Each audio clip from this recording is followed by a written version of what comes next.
Welcome to Wonderwave. Today, we're diving into one of the most turbulent and transformative events in world history, the French Revolution, a time when the streets of Paris echoed with the cries for liberty, equality and fraternity. But what led the people to rise against their king? And how did this revolution shape the world as we know it today? Let's explore. In the late 18th century, France was an absolute monarchy led by King Louis XVI and Queen Marie Antoinette. While the nobility enjoyed extravagant wealth, the common people, known as the Third Estate, suffered. High taxes, poor harvests and rising bread prices left many struggling to survive. This disparity fueled anger and resentment. Adding to the crisis was the country's debt. France had supported the American Revolution, and costly wars left the nation nearly bankrupt. As the economy crumbled, the monarchy seemed out of touch with the people's suffering. In response, Louis XVI called together the Estates General in 1789, hoping to find a solution. When the Estates General met, a historic divide became evident. The First and Second Estates, the clergy and nobility, held all the power, while the Third Estate, representing 98% of the population, had little influence. Frustrated, the Third Estate declared itself the National Assembly, representing the will of the people. On June 20th, 1789, they took the famous tennis court oath, vowing not to disband until they had created a new constitution for France. This act marked the beginning of the revolution. The people demanded rights, representation, and an end to the inequality that plagued their lives. Tensions continued to rise. On July 14, 1789, Paris erupted when a mob stormed the Bastille prison. The Bastille was a symbol of the monarchy's oppressive power, and its fall marked a turning point. Across France, revolutionary fervour spread like wildfire. Peasants revolted against their landlords, and the great fear took hold, where fear of retaliation drove more people to rise up. The fall of the Bastille is celebrated today as Bastille Day, symbolising freedom and the fight against tyranny. It was a powerful reminder that the people held the power to reshape their nation. In August 1789, the National Assembly introduced the Declaration of the Rights of Man and of the Citizen, a landmark document inspired by Enlightenment ideals. It declared that men are born and remain free and equal in rights, emphasizing liberty, property, security, and resistance to oppression.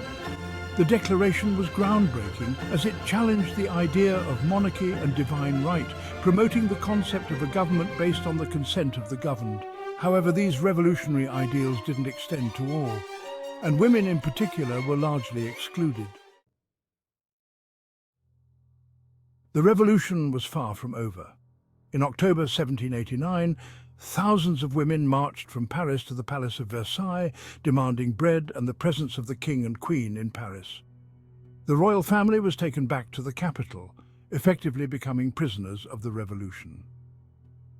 As the situation worsened, King Louis XVI attempted to flee in 1791, hoping to regain control with foreign support.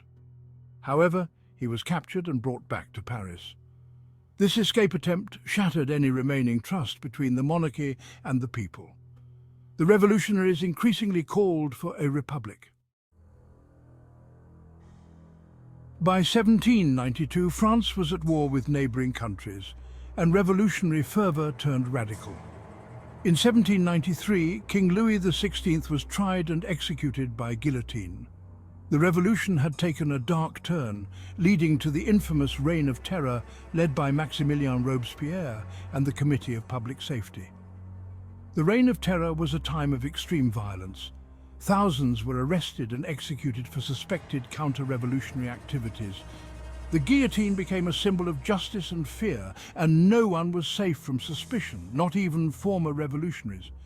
Robespierre's harsh measures aimed to protect the revolution, but they only deepened the bloodshed. By 1794, Robespierre's power began to wane. His extremist policies alienated many of his supporters, and opposition grew. On July 28, 1794, Robespierre himself was arrested and executed, bringing the Reign of Terror to an end. The people were weary of the endless violence and yearned for stability. This marked a turning point as moderate forces took control. However, the revolution's goals of equality and justice remained unfulfilled, and France continued to struggle with the legacy of the revolution. Out of the chaos emerged a new figure, Napoleon Bonaparte. A skilled military leader, Napoleon rose to prominence and seized power in a coup d'état in 1799, declaring himself first consul and eventually Emperor of France. Although he ended the revolution, Napoleon carried forward some of its ideals, like merit-based advancement and legal reforms, while restoring stability to the nation. Under Napoleon, France transformed, but his ambitions for conquest led to the Napoleonic Wars. While his empire expanded, it also faced fierce resistance across Europe, ultimately leading to his downfall. The French Revolution fundamentally changed France and the world. It abolished the monarchy, laid the foundation for modern democracy, and promoted the ideals of liberty, equality, and fraternity. The revolution inspired movements for freedom across the globe and left an indelible mark on history. While the revolution achieved great strides toward equality, it also showed the dangers of extremism and the fragility of newfound freedoms. From the declaration of the rights of man to the reign of terror, the revolution revealed the complexities of building a just society. As we look back, we can see the French Revolution's enduring influence. It reminds us of the power of the people to challenge injustice, even in the face of great adversity. And that is a legacy worth remembering. Thank you for watching Wonderwave. If you enjoyed this journey through the history of the French Revolution, please like, subscribe, and stay tuned for more fascinating stories from the past. Until next time.